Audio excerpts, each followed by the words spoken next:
श्रीगुरवे नमः। श्रीचैतन्यमनोभीष्टं स्थापितं येन भूतले स्वयं रूप कदा मह्यं ददाति स्वपदान्तिकम्। वन्देऽहं श्रीगुरो श्रीयुतापदकमलं श्रीगुरून् वैष्णवांश्च श्रीरूपं साग्रजातां सहगना रघुनाथान्वितं तं सजीवम् साद्वैतं सावधूतं परिजनासहितं कृष्णचैतन्यदेवं श्रीराधाकृष्णपादान् सहगना ललिता श्रीविशाखान्वितं च नमो विष्णुपादाय कृष्णप्रेष्ठाय भूतले श्रीमते भक्तिवेदान्त स्वामिनिति नामिने नमस्ते सारस्वती देवे गौरवाणी प्रचारिणे निर्विशेष शून्यवादी पाश्चात्य देशतारिणे नमो महावदन्याय कृष्णप्रेमप्रदायते कृष्णाय कृष्णचैतन्य नामिने गौरतसे नमः। हे कृष्ण करुणा सिंधु दीनबंधु जगतपते गोपेश गोपिका कांत राधा कांत नमस्तुते तप्त कांचन गौरांगी श्रीराधे वृंदावनेश्वरी वृषभानुसुते देवी प्रणमामि हरिप्रिये वाञ्छाकल्पतरुभ्यश्च कृपा सिन्धुभ्यैव च पतितानां पावनेभ्यो वैष्णवेभ्यो नमो नमः। जय श्री कृष्ण चैतन्य प्रभु नित्यानंद श्री अद्वैत गदाधर श्रीवासादि गौर भक्तवृंद हरे कृष्णा कृष्णा कृष्णा हरे हरे हरे राम राम राम हरे हरे। हरे कृष्णा। तो आप सभी का स्वागत है भक्ति रसामृत सिंधु कक्षा में। तो हम लोग पूर्व विभाग का 11वां श्लोक देख रहे थे। अन्य अभिलाषिता शून्यम ज्ञान कर्मादि अनावृतम अनुकूल्येन कृष्णानुशीलनम भक्तिर उत्तमा। तो उत्तमा भक्ति क्या है? जो अनुकूल्येन कृष्णानुशीलनम है ना। और अनुकूल्येन कृष्णानुशीलनम कैसा होना चाहिए? वो अन्य अभिलाषिता शून्यम होना चाहिए और ज्ञान कर्म से अनावृत होना चाहिए। तो कल हम देख रहे थे ज्ञान का मतलब क्या है। आज हम लोग उसी को कर्म ज्ञान कर्म कर्मादि अनावृतम है ना। तो कर्मादि मतलब कर्म एंड आदि मतलब एक्सेट्रा एक्सेट्रा एक्सेट्रा ऐसे। तो यहाँ पे जो कर्म शब्द है, कर्म शब्द मतलब जो स्मृति शास्त्रों में जो नित्य नैमित्तिक आदि कर्म दिए गए हैं है ना, उन सब कर्मों से यहाँ पे संबंध है। मतलब जो भगवान के भक्ति में जो हम लोग जो कर्म सब करते हैं है ना, जैसे मान लीजिए कोई डीटी वर्शिप कर रहा है, वो सब कर्म के लिए नहीं बोला जा रहा है ना। मतलब भगवान को भजन करने का जो है ना परिचर्या आदि कर्म सब होते हैं, वो सब कर्म नहीं है ना। तो जैसे कल के क्लास में हम लोग मेरी आवाज आ रही है? जी प्रभु जी। Okay okay. जैसे कल के क्लास में हम लोग देख रहे थे ना कि आप ज्यादा ज्ञानी नहीं बनना चाहिए, शास्त्र सब नहीं पढ़ना चाहिए। ज्यादा आप पढ़ोगे तो ज्ञानी बन जाओगे है ना। फिर लेकिन उनसे पूछोगे तब उस हिसाब से तो आपको कार्य भी नहीं करने चाहिए है ना। ज्यादा कार्य करोगे तो फिर कर्मी बन जाओगे है ना। आप कार्य करोगे तो कर्मी बन जाओगे। अगर अगर कोई शास्त्र अध्ययन करने से अगर ज्ञानी बन जा रहा है तो कार्य करने से कर्मी बन जा रहा है। तो वो बोलते नहीं नहीं ये भक्ति है, कर्म करना भक्ति है ना। तो फिर उनसे बोले कि अगर कर्म का भक्ति है तो शास्त्र पढ़ना भी भक्ति भक्ति काहे नहीं हो सकता है ना। है ना। क्योंकि पढ़ना भी एक तरह का कर्म है ऐसे करके। तो इस टाइप से, तो यहाँ पे जो कर्म है ना वो भी एक टेक्निकल वर्ड है, जैसे ज्ञान एक टेक्निकल वर्ड था, कर्म भी यहाँ पे एक टेक्निकल वर्ड है, ऐसे समझिए, है ना? तो कर्म से वो नित्य नैमित्तिक कर्म जो होता है ना, स्मृति शास्त्र इस सब में जो विधान दिए गए हैं, है ना? उन सब कर्मों से ढका हुआ नहीं होना चाहिए, है ना? ना। नित्य नैमित्तिक कर्म मतलब जो एक प्रिस्क्राइब्ड ड्यूटीज हम लोग बोलते हैं ना, वर्ण आश्रम के अनुसार, ब्रह्मचारी, गृहस्थ, वानप्रस्थ, सन्यास, फिर ब्राह्मण, क्षत्रिय, वैश्य, शूद्र, है ना? हर लोग कैसे ड्यूटीज हैं अपने, है ना, सोशल स्टेटस के अनुसार। सो नित्य नैमित्तिक कर्म इन सब चीज़ों से डील करता है ना? ना। नित्य मतलब जो रेगुलर, है ना, हर दिन करने वाले जो कर्म होते हैं, रेगुलर, है ना? और नैमित्तिक का मतलब हुआ, मतलब इंसिडेंटल, इंसिडेंटल मतलब कभी-कभी जो करने पड़ते हैं, उस टाइप के कर्म सब, है ना? इसके अलावा भी होते हैं, जैसे सकाम कर्म होते हैं, हम लोगों ने इन सब के बारे में पढ़ा है भगवत गीता में।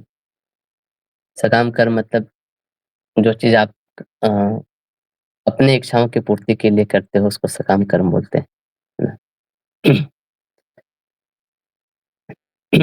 तो तो एक जो भक्त होता है ना, वो ये सब चीज़ नहीं करते हैं। ये सब टाइप के कर्म सब से बहुत प्रभावित नहीं होते हैं। और यद्यपि वो लोग करते भी हैं, है ना? तो मतलब ऐसा नहीं कि ये कर्म करके मुझे इसका कर्म फल चाहिए, मतलब मुझे इससे कुछ चाहिए ये कर्म करके, इसलिए नहीं करते, है ना? है ना? जैसे कभी-कभी भक्त लोग भी अ, इस टाइप के जो सामाजिक कार्यक्रम होते हैं, है ना? या सामाजिक कारणों से, पारिवारिक कारणों से इन सब कर्मों में भी पार्टिसिपेट करते हैं, है ना? है ना? नहीं तो लोग उनको मतलब अलग ही ढंग से ले लेते हैं, है ना? मतलब तो दूसरे को सिखाने के लिए वो भी उस चीज़ की अवहेलना नहीं करते हैं। वास्तव में वो भी एक वैदिक विधान ही है ना? लेकिन वो इसलिए नहीं करते कि उनको उससे कुछ चाहिए, है ना? जस्ट एक एग्ज़ाम्पल सेट करने के लिए वो पार्टिसिपेट करते हैं, है ना? है ना? लेकिन कृष्ण जो जो हमारे वर्शिपेबल हैं, ना पूजनीय हैं, ना अ, उनकी सेवा करना, है ना? उनकी सेवा में लगना, वो उस कर्म की यहाँ पे बात नहीं हो रही है ना? है ना? क्योंकि दोनों में थोड़ा अंतर है, दोनों कर्म में, है ना? कृष्ण के सेवा में जो हम कर्म कर रहे हैं वो कृष्णा अनुशीलनम के अंतर्गत आ जाता है ना? अरे ना मैं शीलनम जो शीलनम का मतलब है जितने भी धातु है सब आते हैं उसमें, है ना? सारे सारे जो क्रियाएँ हैं सब उसमें आ जाती है ना? तो इसीलिए जो शास्त्र जो पढ़ते हैं, अगर शास्त्र भी अगर कृष्ण के संबंध के साथ शास्त्र पढ़ रहे हैं, तो वो भी कृष्ण अनुशीलनम हो जाता है ना? ना? अगर आप कोई चीज़ कर रहे हैं, उसका इस भावना से कर रहे हैं कि कि भक्त बनने की भावना से कर रहे हैं, भगवान को सेवा करने की भावना से कर रहे हैं, तो वो अनुकूल है, वो चीज़ करना अनुकूल है। वो उस टाइप के कर्म कृष्ण भक्ति के लिए अनुकूल है, ऐसा समझिए, है ना? ना? लेकिन यदि आप वो चीज़ को कर रहे हैं कुछ पाने के लिए, है ना? तो वो अनुकूल नहीं है ना? जैसे मान लीजिए, जैसे बहुत लोग भागवतम पढ़ते हैं, है ना? तो बहुत लोग भागवतम इसलिए पढ़ते हैं क्योंकि वो भक्ति के लिए अनुकूल है, या कृष्ण को प्रसन्न करने के लिए, कृष्ण की प्रसन्नता के लिए, भगवान की कथा है, भक्त की कथा है ना? तो वो पढ़ के उसका आनंद लेते हैं। लेकिन बहुत कोई जैसे भागवतम पढ़ते हैं क्योंकि उनको अ, भागवतम कथाकार बनना है ना? भागवतम पे उनको भागवत सप्ताह कथा करना है, और कथा करके उनको जैसे पैसा कमाने हैं, है ना? ऐसे इंटेंशन से भी लोग पढ़ते हैं, है ना? सो इस टाइप के जो इंटेंशन से है, वो भक्ति वाली चीज़ों में काउंट नहीं होती है।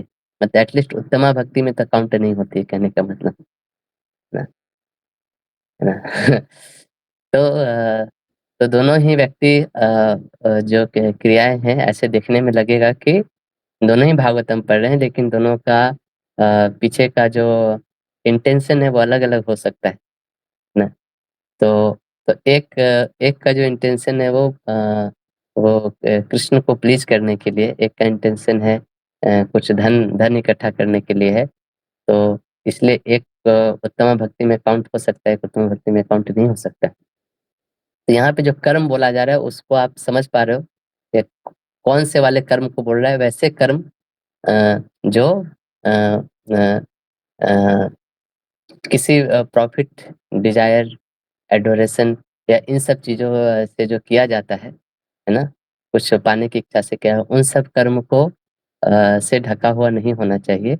लेकिन जो कर्म हमें भगवान के भक्ति की तरफ भगवान की सेवा करने के लिए होते हैं, जैसे कोई डीटी वर्शिप करता है तो वो भी बहुत सारी चीज़ें करता है ना? वो भी वो भी बहुत सारे कर्म करता है। तो जैसे वो भी स्नान करता है, वो भी मंदिर को साफ करता है ना, माला बनाता है, वो भी बहुत फेस्टिवल मनाता है, वो भी उपवास करता है ना? तो वो सब कर्म वो सब कर्म के बारे में बात नहीं हो रहा, उन कर्मों के बारे में बात हो रही है जो कृष्ण अनुकूल नहीं है ना, ना वो हमारे अनुकूल है है ना? हमें हमें उससे कुछ प्रॉफ़िट मिल रहा है ना? उन सब कर्मों से ढका हुआ नहीं होना चाहिए, है ना? कोई प्रश्न?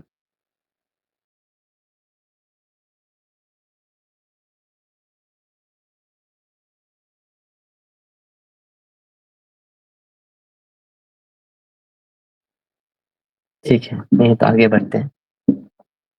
फिर यहाँ पे आया है कर्म आदि, है ना? तो आदि मतलब जैसे ज्ञान, कर्म मतलब ये मेन वर्ड हो गया। आदि से मतलब इसके अलावा भी बहुत सारी चीज़ हैं जो भक्ति को मतलब कवर कर सकती है। जैसे जैसे कोई यज्ञ कर रहा है, कोई जैसे कोई वैराग्य है, कोई सांख्य योग है ना? बहुत सारे अलग-अलग टाइप के योगाभ्यास, है ना? अष्टांग योग है ना? तो आदि शब्द से उन सारी चीज़ों को जानना चाहिए, है ना? या आदि शब्द से इन सब चीज़ों को भी जान सकते हैं। जैसे कोई आलसी हो गया है, है ना? भक्ति वाली चीज़ें करने में आलस से नहीं ढका होना चाहिए, है ना? इन सब चीज़ों को भी आदि में मतलब आप सारी चीज़ें इंक्लूड करना चाहिए। मतलब करने का मतलब है भक्ति किसी भी चीज़ से ढका हुआ नहीं होना चाहिए, है ना? ना आदि में वो सारी चीज़ें आ गए, है ना? तो जैसे कभी-कभी हम लोग बोलते हैं ना, ये रिनंसिएशन एंड योगा ये सब वर्ड आप लोग सुने होंगे, है ना? वैराग्य, है ना? वैराग्य योग, ये सब भक्ति के पार्ट नहीं है ना? है ना? कोई बहुत बड़ा वैरागी है तो इसका मतलब ये नहीं कि वो भक्ति उसमें ज़्यादा है ना? ना? या बहुत से लोग जैसे योगा करते हैं आज के ज़माने में, है ना? लेकिन जैसे आप योगा कर सकते हैं, अगर वो आपको अच्छा हेल्थ दे रहा है और वो अच्छा हेल्थ आपके कृष्ण के सेवा करने में या कृष्ण की भक्ति करने में हेल्प कर रहा है, तो वो योगा अच्छा है ना? लेकिन आप वो योगा इंडिपेंडेंटली कर रहे हो, है ना? है ना?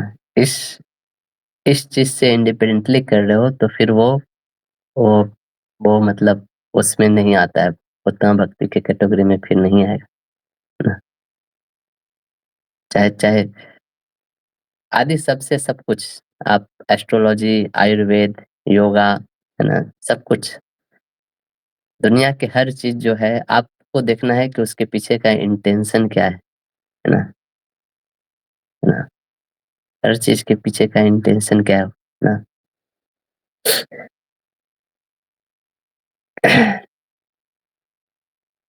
तो इसीलिए एक चीज़ आप देखो ये पूरा श्लोक जो हम लोग पढ़ रहे हैं, उसमें एक चीज़ बहुत हाइलाइट होके आ रहा है कि हमारे अंदर एक एक मतलब बहुत ही अ,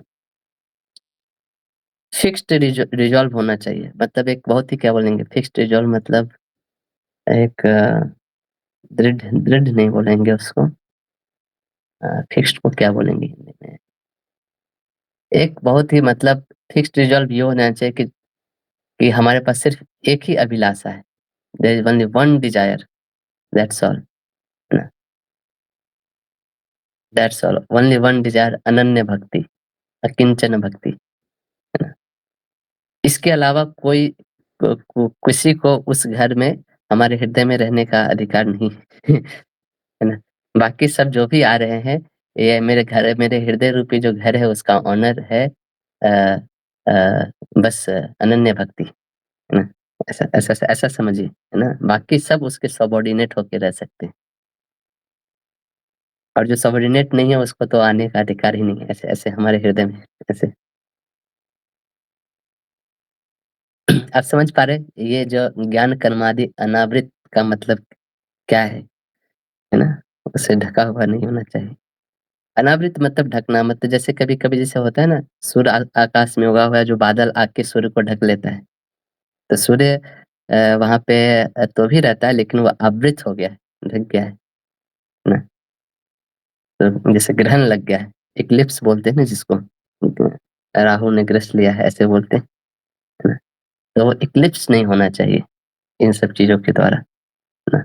मेन ये वन रिज़ॉल्व बहुत बहुत इम्पोर्टेंट चीज़ है ना? कृष्ण एक, है ना? बाकी सारी चीज़ें उनके आस-पास है, जैसे आप देखो एक कृष्ण और कृष्ण के सखा लोग अ, भूख लगी है तो वो लोग जा रहे हैं, तो पहले ब्राह्मण लोग के पास गए कि दे दो। उन लोग बोले कि हम तो यज्ञ पे बैठे हैं भाई ये यज्ञ का सामान है ना? तुमको कैसे दे दें? फिर ब्राह्मण पत्नियों के पास गए, उन्होंने यज्ञ के लिए जो-जो बनाए थे, उनके पति लोग इंतज़ार कर रहे थे कि पत्नी लोग बना के लाएगी तो यज्ञ में डालेंगे, वो सब दे दिए कृष्ण बलराम को, है ना? तो देयर इज़ ओनली वन अभिलाषा, है ना? कृष्ण को प्लीज़ करना। उनको पता है ये सब चीज़ करेंगे तो पति फिर हमारे क्या हाल करने वाले हैं, है ना? और ब्राह्मण पति वो श्राप-वाप भी दे सकता है, क्या कर देगा पता नहीं। है ना? लेकिन ठीक है, स सारे कुछ साइड में है, पहला प्राइमरी ये चीज़ है, कृष्ण को प्लीज़ करना।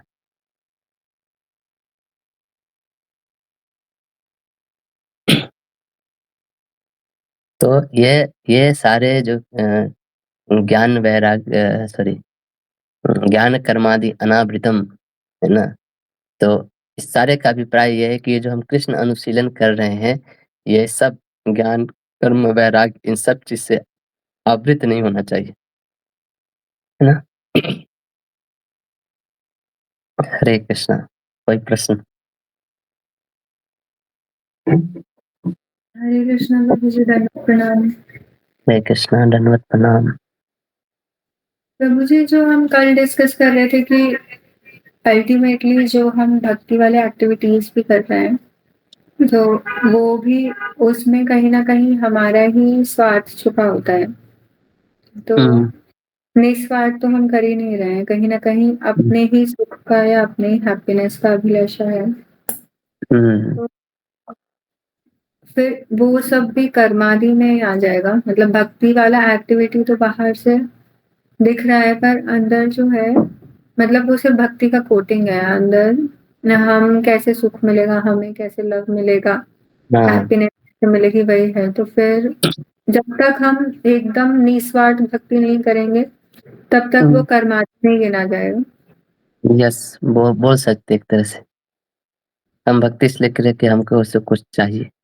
तो ऑब्वियसली जैसे कल आपने मतलब पूछा था ये चीज़ प्रश्न, तो हम लोग अभी उस स्टेज पे नहीं है, हम लोग उतना भक्ति नहीं कर रहे हैं, इसलिए हमारी लाइफ में उसका इफ़ेक्ट भी नहीं दिख रहा है ना? लेकिन जो प्रोसेस है उसको हमें पालन करते रहेंगे, तो धीरे-धीरे एटलीस्ट उत्तमा भक्ति नहीं है तो एटलीस्ट उत्तमा भक्ति की अभिलाषा होनी चाहिए और उस प्रोसेस को पालन करना चाहिए। तो धीरे-धीरे हमारा वो जो डिज़ायर है ना? वो सब धीरे-धीरे खत्म होगा, है ना? ऐसे। तो मतलब ऐसा नहीं है कि वो आज सुने और कल खत्म हो जाएगा, ऐसा भी नहीं है। हम लोग अभी सिर्फ़ डेफ़िनिशन जान रहे हैं कि 24 कैरेट गोल्ड क्या होता है ना? ऐसे जान रहे हैं।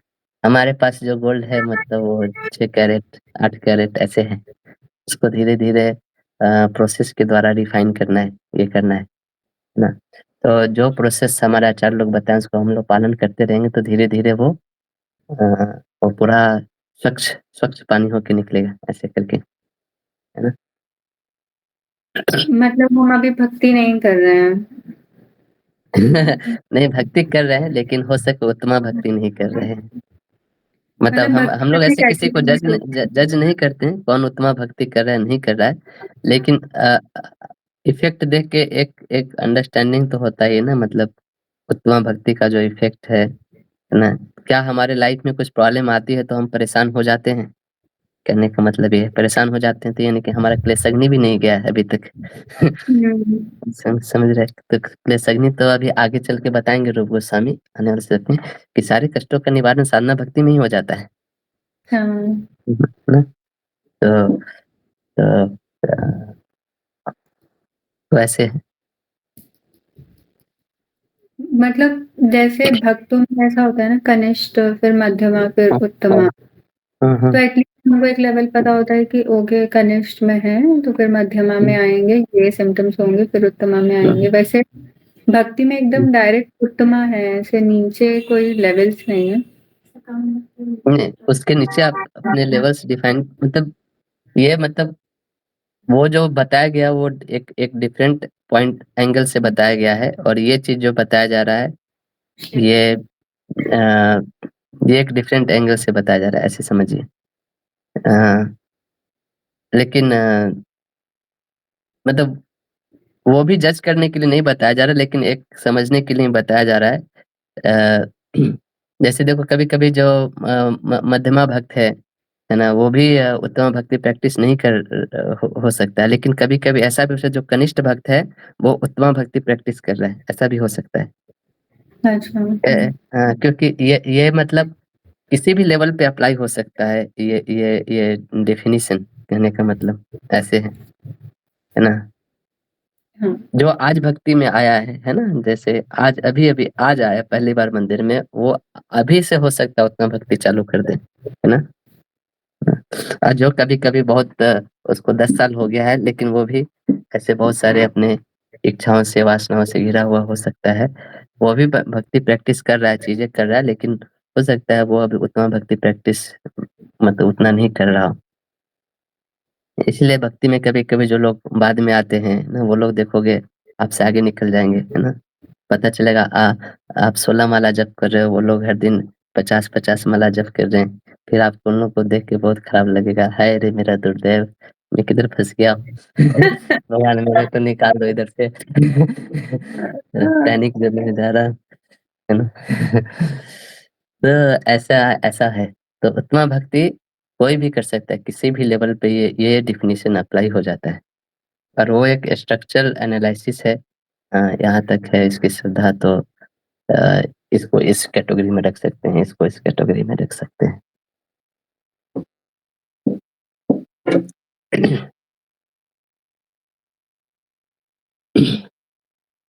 ठीक है, जैसे जैसे इस चीज़ को ना जैसे आप प्रैक्टिकल वे में दुनिया में कैसे देखोगे, है ना? कर्मादि अनावृतम, जैसे आप ये सब फिलॉसफी सुने होंगे बहुत सारे, है ना? जैसे मानव सेवा ही माधव सेवा है। सुने हो आप ये सब डायलॉग? है ना? कर्म ही पूजा है, ऐसे। तो ये सब जो डायलॉग है वो है अ अ अ, क कर्मादि अनावृतम, कर्मादि आवृतम ऐसे करके, है ना? मानव सेवा ही माधव सेवा है, ये किधर किधर लिखा हुआ है?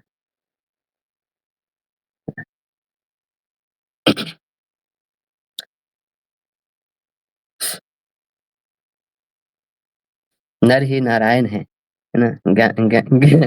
ज्ञानावृतम, सुने हो ये सब? है ना? नर ही नारायण है। तो ऐसे आप समाज में देखोगे ये सब चीज़ें ऐसे समाज में फैली हुई है ना? हरे कृष्णा।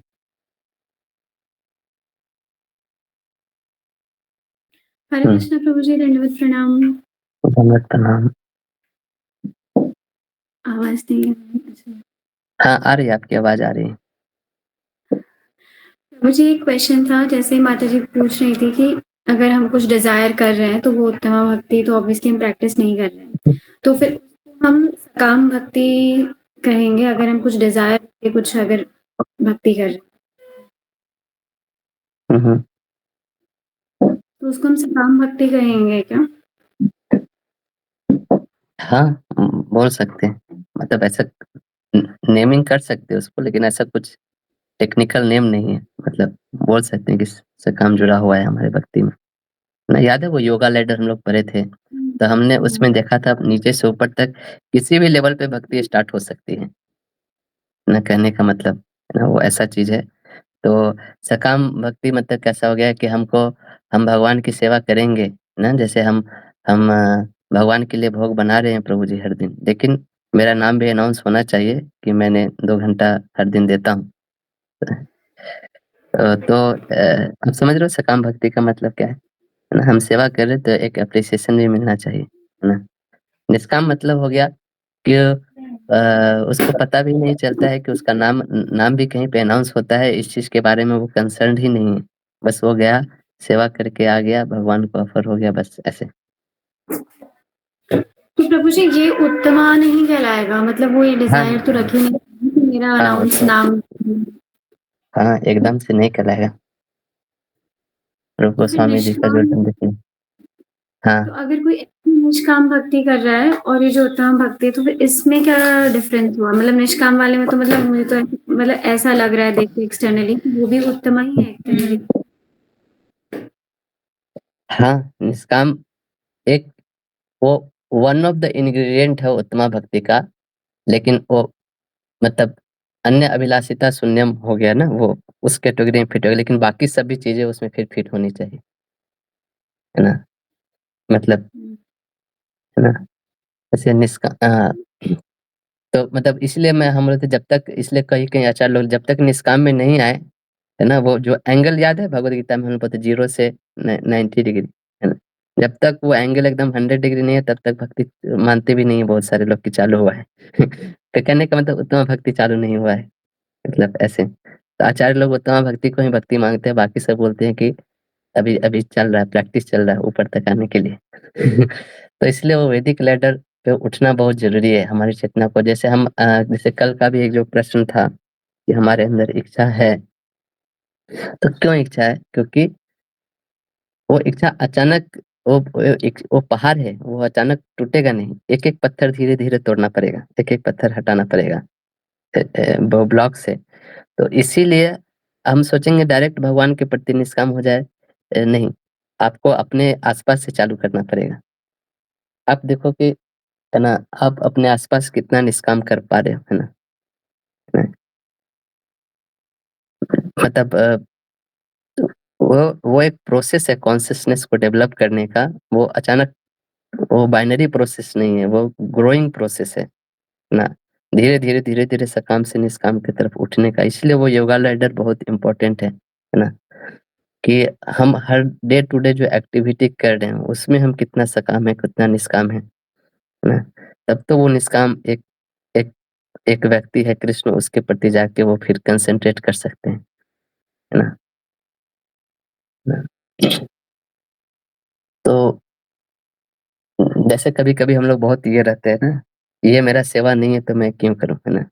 मैं क्यों ये तुलसी माँ ने सुख रही तो मैं क्यों पानी दूँ? मतलब इस टाइप की चीज़ें होती है ना, मतलब तो इन सब चीज़ों से मतलब ऑब्वियसली हमें अपने डे टू डे लाइफ में सारी चीज़ों को देखनी पड़ती है, लेकिन अपने अपने हृदय को टटोलना पड़ता है कि हम बहुत सकाम से निष्काम की तरफ हो रहे हैं क्या? जैसे कोई बोल दिया ना कि प्रभु जी इस कभी-कभी हम लोग बहाना मारते हैं नहीं करने के लिए, समझ रहे हैं? हमें समय भी होता है, जैसे ऐसे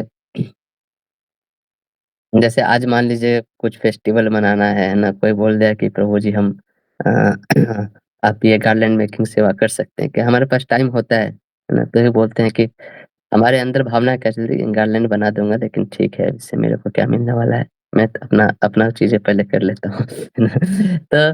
तो फिर एकदम वो कैलकुलेटिव मेंटालिटी है ना, वो बहुत सकाम व्यक्ति को दिखाता है। ठीक है, हमारे पास है भगवान की सेवा है, कर देते हैं। आधा घंटा, 1 घंटे की बात है। तो ऐसे डे टू डे एक्टिविटी में हमें निष्काम की तरफ उठना पड़ता है। अगर उसको विदाउट इस चीज़ को डेवलप किए हम जंप भी मार देंगे ऊपर तक, तो वहाँ तक हम टिक नहीं पाएँगे। मतलब मोमेंटली हो सकता है 1 दिन तक टिक जाए, वापस फिर वहीं पे आके स्थिर हो जाएँगे जहाँ पे हमारी चेतना है ना? ऐसे सिचुएशन आएँगे तो फिर से हम वही सब चीज़ करने लगेंगे, है ना? जैसे बहुत सारे जैसे मैं एग्ज़ाम्पल देता हूँ ना, बहुत सारे लोग फंड कलेक्शन करने जाते हैं, बहुत ही एक निष्काम भावना से आते हैं, इवन ब्रह्मचारी लोग भी, है ना? लेकिन उनके अंदर भी कभी-कभी ये चूँकि चेतना ऊपर उठी नहीं होती है, तो मंदिर बनाने के लिए जो फंड कलेक्शन जाते हैं, तो उनका भी अपने घर के लिए भी 10 बोरा सीमेंट गिरा लेते हैं उसी बिल में, है ना? तो इस टाइप की चीज़ें हो जाती है ना क्योंकि तो तो समझना चाहिए कि वो प्रैक्टिस हमारी ज़िम्मेदारी है कि प्रैक्टिस करके अपनी चीज़ को वहाँ तक लेके जाना। हाँ, तो इसीलिए सारा जो पैकेज है ना, ये सारी चीज़ें, है ना? क्या जो अभी वो सारे पैकेज को ही एक्सेप्ट करना होता है। ऐसा नहीं कि सिर्फ़ एक चीज़ को ही हम एक्सेप्ट किए और फिर हमें सफलता मिल जाएगी, ऐसा नहीं। सारी चीज़ें इम्पोर्टेंट है, इसलिए वैष्णव सेवा भी इम्पोर्टेंट है ना? इसलिए शास्त्र अध्ययन भी इम्पोर्टेंट है, जपा भी इम्पोर्टेंट है ना? गौ सेवा भी इम्पोर्टेंट है। ये सब चीज़ें हमारी चेतना है ना, बोले कि गाय सेवा करके क्या फ़ायदा हमको, है ना? लेकिन फ़ायदा ये है कि आप निस्वार्थ बनने की तरफ आगे बढ़ रहे हो एटलीस्ट, है ना? ये डायरेक्ट डायरेक्ट उसको भक्ति में नहीं गिना लेकिन वो आपके जो अनन्य भक्ति में आगे बढ़ने के लिए हेल्प करेगा, है ना? फिर उसी चीज़ को आप आगे चल के ऐसे कनेक्ट कर दो कि शुरू में इस टाइप से करते हो, आगे चल के मैं गौ सेवा इसलिए कर रहा हूँ क्योंकि भगवान कृष्ण को गाय बहुत प्रिय है ना? तो उस तरह से फिर ट्रांसफ़ॉर्म हो जाता है। हर चीज़ को आप कृष्ण के कनेक्शन में देख के फिर करना चालू करते हो। तो अ, नहीं तो एक जो बोलते हैं ना विथड्रॉवल सिम्पटम्स क्या बोलते हैं इसे? वो बार-बार विथड्रॉवल सिम्पटम्स आता है। जैसे कोई आदमी सिगरेट पीना चालू करता है ना? तो तो उसको भी ये सिम्पटम्स आता है ना? जैसे डॉक्टर पहले बोल दिया कि नहीं करना है, बस वो डिटरमाइन रहता है कि अब सिगरेट नहीं पीना है। लेकिन कुछ दिन बाद उसको फिर से वो चीज़ हॉन्ट करने लगता है। डॉक्टर का तो काम ही है बोलने का यार, है ना? फिर वो चुपके-चुपके पीना चालू कर देता है ना? घर वालों के सामने नहीं, घर वालों से बाहर जाके बहाना मार के पी कर आता है ना? तो इसको बोलते हैं विथड्रॉवल सिम्पटम, है ना? तो इसीलिए अब ये सब सिम्पटम्स हमारे अंदर भक्ति में भी आती है। इसीलिए कॉन्स्टेंटली हमें नित्यम भागवत सेवया, है ना? कॉन्स्टेंटली हमें जपा करना चाहिए, कॉन्स्टेंटली हमको भागवत सुनना चाहिए, श्रवण, है ना? बुक रीडिंग, सत्संग, है ना? ये सारी चीज़ें बहुत इम्पोर्टेंट हो जाती हैं। तब वो धीरे-धीरे चारों तरफ से हमारे इमोशंस को शेप करते हैं, हमारे डिज़ायर्स को शेप करते हैं, उसको रिफाइन करते हैं, फाइन ट्यूनिंग करते हैं, है ना? है ना? जैसे अर्जुन था। ऐसा नहीं कि अर्जुन जो भीष्म पितामह को तीर मार रहा था, तीर भी मार रहा था और उसके आँखों से आँसू भी निकल रहे थे, है ना? हर एक तीर के साथ वो रो रहा था। है ना? उसको फीलिंग नहीं हो रहा था भीष्म द्रोण को मारने के लिए, है ना? लेकिन वो अपने रिज़ॉल्व में फिक्स था, अपना जो गोल था, है ना? ना उससे डेविएट नहीं हुआ, उस वो अपने विथड्रॉवल सिम्पटम्स के अंदर वो फीलिंग आ रही थी कि छोड़ देते हैं। क्यों? क्योंकि वहाँ पे भगवान कृष्ण साथ थे, उसको बार-बार बीच-बीच में बोलते रहते थे। है ना? कि एक बार तो कृष्ण गुस्से में बोलेंगे कि तुम मारोगे कि मैं मार दूँ जाके, है ना? खाली तुम ऐसा नाटक कर रहे हो कि तीर चला रहे। सब तीर तुम्हारा बगल से जा रहा है। है ना? तो हाँ, नहीं मैं मार रहा हूँ, केशव मार रहा हूँ, आप शांति से रहते रहते ऐसे करके। तो कभी-कभी जो भक्तों का संग होता है, वो सब ये सब चीज़ें से हमें बचाए रखता है। तो संग बहुत इम्पोर्टेंट चीज़ है। है ना? और वो हम सबके लिए संग इम्पोर्टेंट चीज़ है, ये हमें समझना है, इसीलिए हमें संग में रहना है। अगर ऐसा सोचेंगे कि ये चीज़ हटा के हम अकेले कर लेंगे, तो फिर वो फिर से डिज़ायर सब ग्रो हो जाएँगे, है ना? तो भक्तों का संग, भागवत श्रवण, ये सारी चीज़ें एक पैकेज है, जो हमें धीरे-धीरे शेप करती है ना? हमारे चेतना को ऊपर उठाने का काम करती है, मंथन कराती है वो। तो ऐसे, है ना?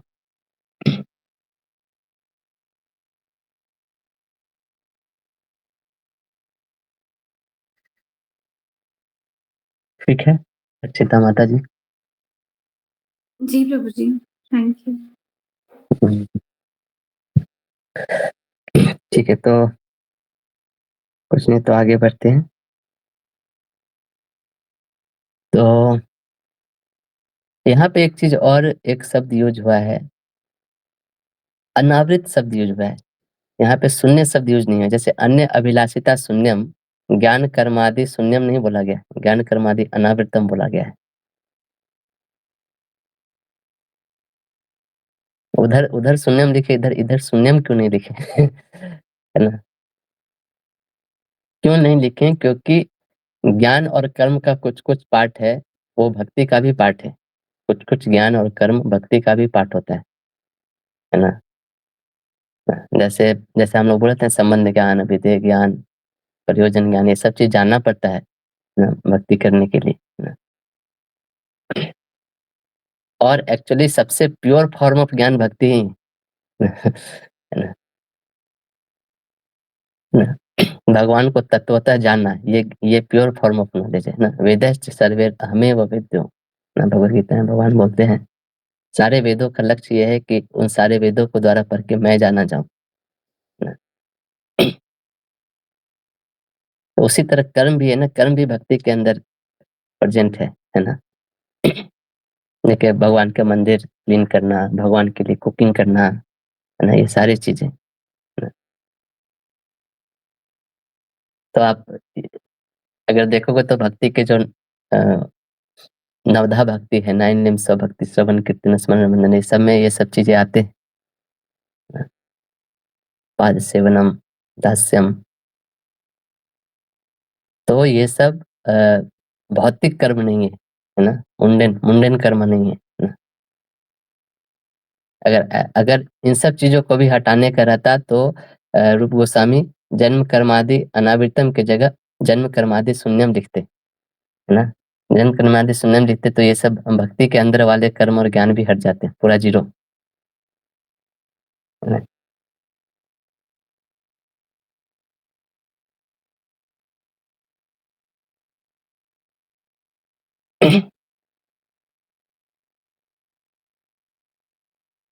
तो ये सब टाइप के जो कर्म और ज्ञान है, ये सब भक्ति को बाधक नहीं करती है, बल्कि भक्ति को ग्रो करने में हेल्प करती है, सहायक है ये सब चीज़ें, है ना? तो यहाँ पे जैसे हमने पहले सुना कि योगा नहीं करना चाहिए, सांख्य प्रैक्टिस नहीं करना चाहिए। वो ऐसा नहीं बोल रहे हैं कि हम योगा नहीं कर सकते, सांख्य प्रैक्टिस नहीं कर सकते। लेकिन आपका जो योगा प्रैक्टिस है, वो भक्ति को कवर नहीं करना चाहिए। मतलब वो प्रोमिनेंट नहीं होना चाहिए, प्रोमिनेंट भक्ति ही होना चाहिए।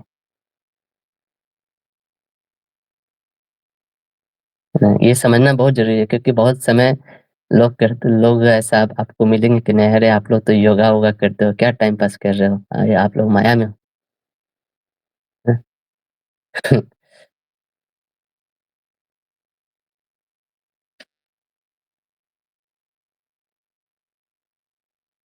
जैसे बहुत सारी बात लोग बोलते हैं, आप एस्ट्रोलॉजर के पास जाते हो, आप माया में हो, ऐसा बोलते। लेकिन वो चीज़ ढकना नहीं चाहिए, जैसे भक्ति सिद्धांत सरस्वती ठाकुर भी बहुत बड़े एस्ट्रोलॉजर थे, है ना? लेकिन एस्ट्रोलॉजी का ज्ञान उनको भक्ति की चीज़ों को ढकता नहीं था, है ना?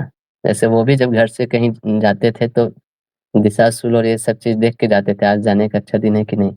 लेकिन कभी प्रचार के लिए जाना पड़े, तो बोलते कि प्रचार के लिए आदमी कभी भी जा सकता है।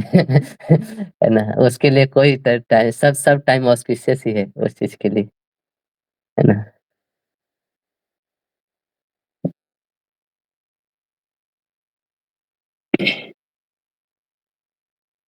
तो वो केस नहीं तो अगर ऐसा रहता तो उन्होंने वो बोलते ज्ञान कर्मादि शून्यम, है ना? कंप्लीटली उसको अवॉइड करना है, तो वो ऐसा नहीं बोल रहे हैं।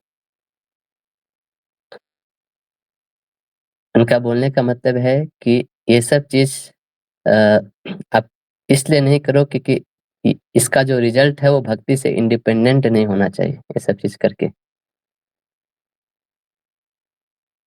इन सब चीज़ करके भी आप भक्ति ही डिज़ायर कर रहे हो, है ना? ये बहुत इम्पोर्टेंट है समझना। ये चीज़ आपको भक्ति में सहायक हो रही है, भक्ति में बढ़ने के लिए बहुत हेल्पफुल हो रही है। तो कोई प्रॉब्लम नहीं है, ये सब चीज़ कर सकते हैं। इसलिए यहाँ पे वर्ड जो शब्द यूज़ हुआ है अनावृत, उसे कवर नहीं होना चाहिए, ना।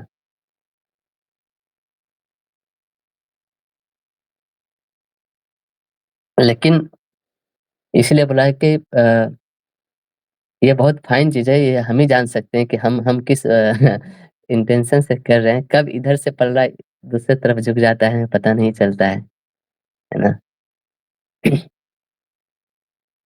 जैसे कोई आदमी शास्त्र पढ़ रहा है बहुत अच्छा भक्ति करने के लिए, लेकिन कब उसके अंदर ये आ जाएगा कि दूसरे के सामने अपने ज्ञान को प्रदर्शित करने के लिए शास्त्र पढ़ने लगेगा।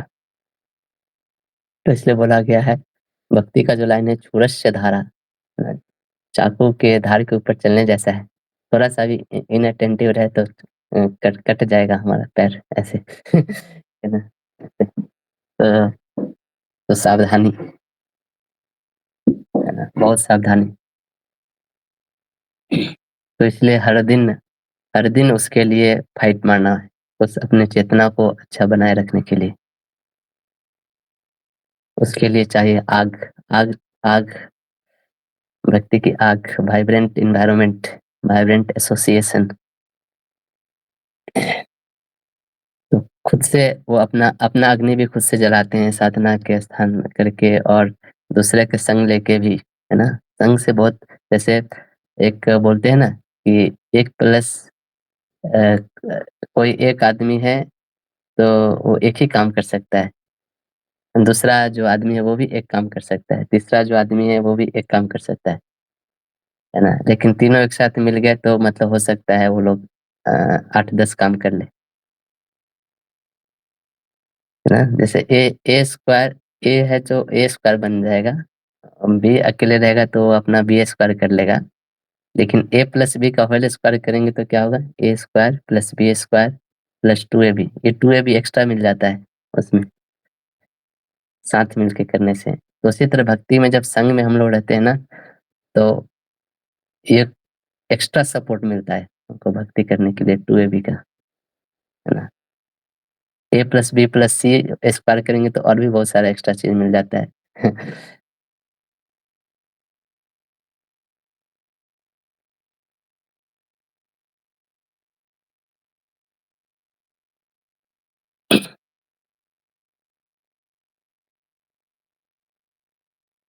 ठीक है, कोई प्रश्न?